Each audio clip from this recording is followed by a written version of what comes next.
Hey, what's up, guys? Welcome back to Operation Arsenal. That might just be the most Arsenal performance of the season so far. Can I think of a better example of 2021? I don't know, man. This season summed up in one game of 90 minutes. God, we were absolutely terrible in that first half. But in the second half, it was a completely different game. We've got so much to talk about. I was streaming. As you guys know, I do these watch-alongs. I watch the game with you guys. If you want to join in, feel free. There is a link down below to my Facebook page where I watch every single Arsenal game. Let's be fair. It was so bad that I think probably half the Arsenal base watching the game, half the Arsenal fans would have turned it off. It was... Oh, it was suicidal. At times, it was probably the worst I've seen in a long time. It was horrendous. 3-0 down and out, it felt like. Yeah, if I wasn't streaming, I probably would have turned off the game and just kept an eye on the score. And then maybe if we scored, I would have turned it back on. It's just horrendous watching your own team do that to themselves. It was suicidal, quite literally. It's almost like you're teaching your child to ride a bike and they fall over constantly on replay. You're watching it over and over again as they hurt themselves. Like, you don't want to see that. You don't want to see it. You just want to turn it off. I mean, it's a bit of a weird example, but watching your own team fail so epically, it's not fun to watch. And having to sit here and talk to people and people taking the mick and it's just horrible in that moment being a fan of the club in question. But thankfully, in the second half, we did manage to turn it around. I will say, though, a lot of West Ham fans have been saying to me that they think we got quite lucky with the referee decisions and, of course, own goals. And yes, but do you know what? Arsenal deserved it. I have to say, this has been, for me, as an Arsenal fan, I've watched pretty much every single season since I was about 7 or 8 years old. I can't remember a season where we've been so unlucky before. I'm not blaming VAR, but that definitely hasn't helped. We've been on the wrong end of those decisions a lot of the time. Referees just haven't been giving us what we deserve and need in games, I think. And it was about time. We did get lucky at times. But the thing is, with own goals, you've got to force them. You know, you've got to get the ball in the box. You've got to be there to force those errors. And, you know, I don't subscribe to the whole, you didn't even score 2 of those goals. You didn't deserve it. It doesn't work like that. If you're scoring an own goal, if it isn't a complete fluke, then it's still well done by the attacking team. You know, the first own goal, it's a shot from Lacazette, which, yeah, maybe it's going just wide, but it was a really well-worked attack, and it's just come off the defender and gone in. That is just what happens in football. The second own goal is an absolutely beautiful delivery coming in from that right side. Chambers, was he Cafu in the second half? He was awful in the first half, and then in the second half, he was probably our best player. He got man of the match in the end. He whips in the ball, and, you know, it was going to be a goal. Aubameyang was right there, although with his current season, I know he's been okay recently, and well, maybe 2 weeks ago he was doing okay. Recently he hasn't been so good.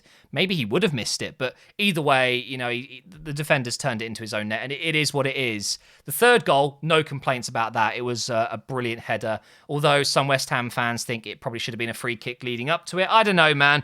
I just feel like for once I'm sitting here doing a match review and I'm happy claiming that the referee maybe gave us quite a lot of good decisions today that maybe on another day wouldn't have been our calls. You know, I'm really happy about that. But let's break down the first half, because I think we can all agree it might go down as one of the worst first half. That's a bit of a tongue teaser, that. Worst first half performances I've seen. It was, I mean, the players weren't there. They were still asleep. They were still on the coach. They were still at home. I don't know, maybe they're still celebrating Christmas from 3 months ago. It's pretty remarkable how heads can just drop.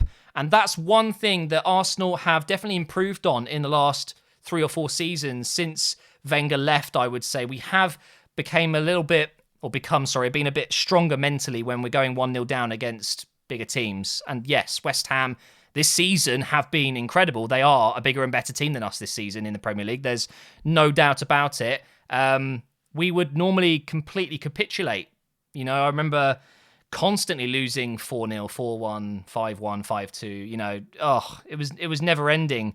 And we did capitulate for 30 minutes, and going 3-0 down against West Ham away from home, that is pretty much a loss for most teams pretty much every single time. If that was to happen every week, it's very rare that you're going to come back. So to come back from that is incredible. You've got to give credit to the team. You've got to give credit to Arteta. He didn't even make a change at halftime. But whatever he said at the break, I hope he was absolutely ballistic. I hope he was shouting. You need that. You need to put some of these players in their place. It was unacceptable for Arsenal Football Club, for a player to be playing for Arsenal Football Club and to be 3-0 down after 30-odd minutes. It's simply unacceptable. So to come out in the second half and do what they did, I really respect that. I really do. Thankfully, we got that goal before halftime, because we would have definitely not been able to get back to 3-0 if we didn't score before halftime. Going into the break 3-0 down, that is demoralising. Going into the break 3-1 down, it's not great, but you kind of feel like there's something there if you get one more, make it 3-2 and then a bit of momentum. And that's exactly what happened. Big credit to Martinelli and Pepe. They changed the game when they came on. But the biggest shout out of all, for two players, really, Chambers and Ødegaard. My God, a round of applause for Chambers. He has been out for so long, and he was not good in that first half. I was saying it on the stream. We can't carry players anymore. Chambers isn't doing enough. He's not good enough as a right back. I was there saying it. I'm admitting it to you right now. I was wrong in the second half. What the hell happened? Was it Dani Alves? Was it Cafu? I mean, it was unbelievable. He was the best player in the second half. But honestly, I think overall, in the entire game for Arsenal, Ødegaard once again showed us we need to pay whatever it costs to get him permanently. And it's kind of worrying that he's having these good displays, because Madrid will be watching. They will know exactly what's going on, and they will be able to add on at least another 10, 20 million the end of the season if he continues like this, which is worrying because we can't afford it. We can't. Not many clubs have much money at the moment. Arsenal don't spend that kind of money very much. It doesn't happen very often, and I'm talking, this is going to be 50 million plus. And yes, we've blown more on Pepe, for example. We've blown that kind of money on Lacazette and Aubameyang and, players like that. But with Ødegaard, it's different. I feel like with Ødegaard, he's already proven that he can do it in the Premier League. He has been that good for us. And he's a generational talent. He hasn't come out of nowhere. This kid has been around for 4 or 5 seasons now? He went to Real Madrid at 16 or 15 or something stupid like that. This kid has been on the map for a long time. Somehow, he's ended up at my club. At my club. What the hell? He's at Arsenal. Sign him up. I don't care if it's 50, 60. Get him. Just sign him. He's a generational talent. He is world class. He will be an absolutely unreal player for us for many, many years to come. And the best thing about it, I think he'd want to stay. I think he wants to stay. He's so passionate. I don't care what Real Madrid want. If Stan Kroenke has to get out his wallet, which he won't, do it. Please, please, please, please, please, can we get Ødegaard permanently? I absolutely love him. Declan Rice, I've got to talk about him. My God, what a player. I love Declan Rice. I remember a few months before the season started, I said, watch out for Declan Rice. He's going to be, I think, future England captain. I think he's going to end up going to a Man City, a Chelsea, a United eventually, although he's captain at West Ham and they are having an incredible time right now. Why move? He might as well stay there for a little bit longer. I love the guy. He is exactly what England have been lacking for so long in terms of that holding midfielder role. I love him so much. He's a brilliant, brilliant player. The things I would do to have him link up with Partey in midfield. Oh, what a partnership that would be. It's never going to happen in a million years, but yeah, I've got to shout him out. And also Antonio up front. He is brilliant as well. What a season he's having. You know, I set up my FPL team as I always do at the start of the season, and then I never log in again because I don't care about it. But I put in Antonio because I knew he's just he's one of those players. He doesn't cost too much on FPL at the start of the season. He could have a bad season, but you know there's always that potential. He can pop up with pretty much a goal a game. He is a really, really good striker. He's so physical, and he was a nightmare. He really was. And I've got to question the lineup, to be honest. I was very surprised to see Pablo Mari over Gabriel. I was surprised to see Chambers in as well when Cedric's on the bench. I don't know what's happened with Bellerin. He wasn't even in the squad today. I think he might be going. You know, it might happen. But yeah, I would have gone with Gabriel. I don't think that maybe would have changed too much in the first half. I think we probably still would have been losing the game. But Gabriel offers, I think, a bit more physical presence than Mari. But Mari kind of keeps his head more. You know, he's definitely a bit more of a cool customer. And I like the fact that we've got both, if that makes sense, both options. Yeah, so maybe the lineup, I would have changed it a little bit.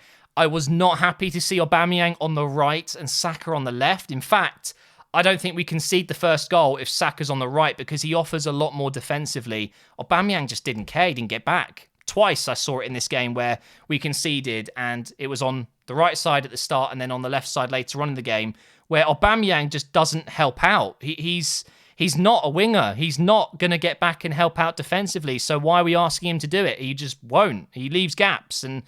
yeah, I'd drop him. I would drop Aubameyang in the next game. I want to see Martinelli against Liverpool. It has to be. Oh, Liverpool next. That's going to be painful, but maybe we'll catch them on a bad day, which they've had a few of this season. But yeah, I don't think there's much else to say other than maybe Leno could have done a little bit better on the second goal specifically. David Luiz was a little bit shaky at times. I thought Partey was marginally better today. A 3-3 draw from 3-0 down, you know, I take that. I bite your hand off at 3-0 down for a draw, and we've got it. So, surprisingly, my weekend isn't completely ruined. I'm still really disappointed with the first half because it wasn't good. It wasn't good. I never want to see that again. I'm not even going to watch the highlights. Match of the day, no chance. But we still got a point somehow. I don't know how. But thank you so much for watching, guys. I'll be back again with another Operation Arsenal next time. International break now. Thank God for that. I've had enough of Arsenal for a little bit.